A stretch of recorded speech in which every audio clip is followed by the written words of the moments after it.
मखसूस नशिस्तें तहरीक इंसाफ को मिलेंगी। इलेक्शन कमीशन का सुप्रीम कोर्ट के फैसले पर अमल दरामद का फैसला। चीफ इलेक्शन कमिश्नर की ज़ेर सदारत इजलास का एलामिया जारी। मखसूस नशिस्तों से मुतल्लिक सुप्रीम कोर्ट के हुक्म पर मिनोअन अमल किया जाएगा।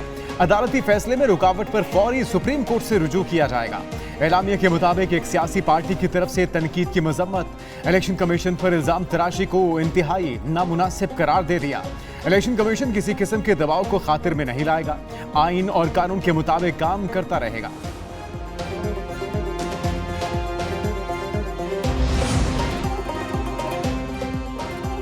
खैबर पख्तूनख्वा असम्बली में इलेक्शन कमीशन के खिलाफ करारदाद मंजूर। चीफ इलेक्शन कमिश्नर से मुस्ताफी होने का मुतालबा। करारदाद में कहा गया कि इलेक्शन कमीशन ने आइन की खिलाफ वर्जी की, शफाफ इंतखाबात कराने में नाकाम रहा। खैबर पख्तूनख्वा असम्बली में तहरीक इंसाफ पर पाबंदी लगाने के खिलाफ और बानी पीटीआई की रिहाई के लिए करारदादें मंजूर। करारदाद के मुताबिक सुप्रीम कोर्ट के हालिया फैसले ने वाज़ेह किया कि पीटीआई मुल्क की सबसे बड़ी जमात है। अदालत उज़्मा के फैसले के बावजूद विफाकी काबीना पीटीआई पर पाबंदी का बयानिया बना रही है। पीटीआई पर पाबंदी लगाई जाती है तो ये आइन के आर्टिकल 17 की खिलाफ वर्जी है। ऑपरेशन अज़्म इस्तेहकाम के लिए राह हमवार करने के खिलाफ करारदाद भी कसरत राय से मंजूर। करारदादें सूबाई वजीर कानून आफ्ताब आलम ने पेश की। मुस्लिम लीग नून और पीपल्स पार्टी के रहनुमाओं की ऐवान सदर में अहम बैठक। पाकिस्तान तहरीक इंसाफ पर पाबंदी, साबिक सदर वजीर आजम और डिप्टी स्पीकर कौमी असम्बली पर आर्टिकल 6 लगाने से मुतल्लिक मुशावरत। मखसूस नशिस्तों का मामला भी ज़ेर गौर आया। दोनों जमातों ने मुत्तफिका राय दी कि तहरीक इंसाफ का रवैया गैर जमहूरी है। मुस्लिम लीग नून की लीगल टीम ने पीपल्स पार्टी को पीटीआई से मुतल्लिक फैसलों पर एतमाद में लिया, जबकि पीपल्स पार्टी की लीगल टीम ने मुस्तकबिल में इन फैसलों के असरात पर तशवीश का इजहार किया। पीपल्स पार्टी रहनुमाओं ने कहा कि बिना बताए ऐलानात करना मुनासिब नहीं। नूनी कोई भी फैसला लेने से पहले पीपल्स पार्टी को एतमाद मिले। दोनों जमातों के दरमियान पीटीआई से मुतल्लिक तमाम फैसले इत्तिफाक राय से करने पर इत्तिफाक। वो कुछ भी अता कर दिया जो मांगा ही नहीं गया था उनसे। एक हारे हुए शख्स को फेवर करने के लिए जो आज कौम का मुजरिम है, आप देखिए उसको लाने के लिए आइन को रीराइट कर रहे हैं। मैं सुप्रीम कोर्ट के जजेस से ये अर्ज करना चाहती हूँ कि चलने दो इस मुल्क को। मखसूस नशिस्तों पर सुप्रीम कोर्ट का फैसला अदम इस्तेहकाम लाने की कोशिश नहीं तो और क्या है। अदम इस्तेहकाम लाने वालों से आहनी हाथों से निपटेंगे। वजीर आला पंजाब मरियम नवाज का दो टोक पैगाम। बोली, सुप्रीम कोर्ट के जजेस ने आइन दोबारा लिख डाला। जब भी मुल्क तरक्की करने लगता है तो ना जाने किसकी नजर लग जाती है। सुप्रीम कोर्ट से गुजारिश है, मुल्क को चलने दें। जिस शख्स को आप वापस लाना चाहते हैं वो कौम का मुजरिम है। आपको ज़मीर नहीं, आइन के मुताबिक फैसले करने हैं। अवाम अपनी आंखें और कान खोल कर रखें, दोस्त और दुश्मन को पहचाने। मुल्क और कौम पर हमला करने वालों को बेगुनाह पेश किया जा रहा है। हुकूमत 5 साल पूरे करेगी। जुडिशल कमीशन ने जस्टिस रिटायर्ड सरदार तारिक मसूद और जस्टिस रिटायर्ड मजहर आलम मियां खेल को एडवॉक जज लगाने की मंजूरी दे दी। चीफ जस्टिस की ज़ेर सदारत जुडिशल कमीशन का इजलास। दोनों रिटायर्ड जजेस को 1 साल के लिए एडहॉक जज लगाने की मंजूरी। जस्टिस रिटायर्ड सरदार तारिक मसूद का नाम 8-1 के तनासुब से, जबकि जस्टिस रिटायर्ड मजहर आलम मियां खेल का नाम 6-3 के तनासुब से मंजूर किया। जुडिशल कमीशन ने जस्टिस मजहर आलम मियां खेल के नाम की मशरूत मंजूरी दी। जस्टिस मुनीब अख्तर ने जस्टिस रिटायर्ड तारिक मसूद की बतौर एडहॉक जज तैनाती पर इख्तिलाफ किया।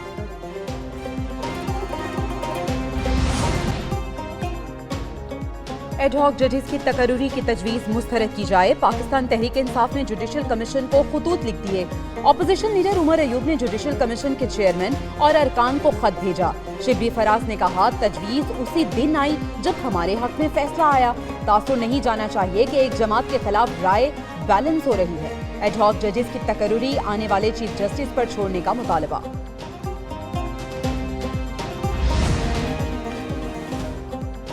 तहरीक इंसाफ और जमीयत उलमाए इस्लाम कमेटियों की सतह पर बाज़ाब्ता मुज़ाकरात पर आमादा। रहनुमा तहरीक इंसाफ असद कैसर की सरबराह जमीयत उलमाए इस्लाम मौलाना फजलुर रहमान से मुलाकात, जिसमें मुल्क की सियासी सूरत हाल, माशी, आइनी और पार्लिमानी उमूर पर बातचीत। तहरीक इंसाफ JUI के दरमियान मुज़ाकरात के बाद बाज़ाब्ता मुआहिदा होगा।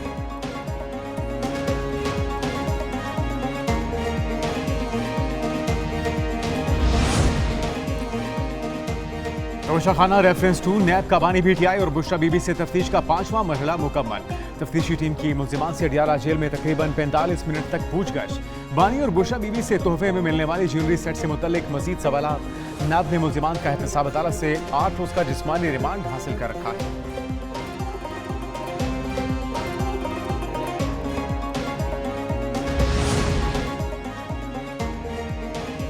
इद्दत निकाह केस में बानी पीटीआई और बुशरा बीबी के बरियत चैलेंज। खावन मानिका का सेशन कोर्ट फैसले के खिलाफ इस्लामाबाद हाई कोर्ट से रुजू अपील दायर कर दी।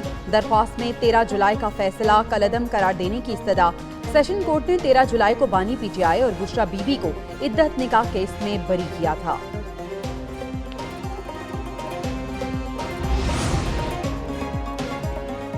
इंसदादी दहशतगर्दी अदालत लाहौर में जिना हाउस जलाओ घेराव केस की समाअत। अदालत का पुलिस को तफ्तीश मुकम्मल करने का आखिरी मौका। मुल्जिमान की पूरी जमानतों में 6 अगस्त तक तौसी। अदालत ने मुल्जिमान को शामिल तफ्तीश होने का भी हुक्म दे दिया। उधर पीटीआई रहनुमा ज़ैन कुरैशी का साफ शफाफ ट्रायल न होने का इल्जाम।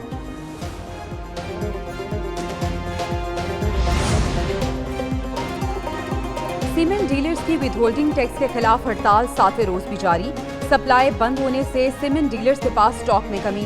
चेयरमैन सीमेंट डीलर एसोसिएशन का कहना है कि लाहौर में सीमेंट की बोरी 300 रुपए महंगी होकर 1500 रुपए हो गई।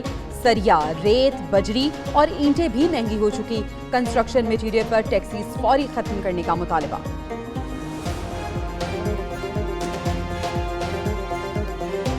मीरपुर खास और मुजफ्फराबाद में बादल बरसे, नशेबी इलाके ज़ेर-ए-आब। शाहराएं और गलियां नदी नालों का मंजर पेश करने लगी। कोटरी में घर की छत गिरने से बच्चा जाँ बहक, खातून समेत 2 अफराद जख्मी। उधर लाहौर समेत पंजाब के मुख्तलिफ इलाकों में आज बारिश का इम्कान।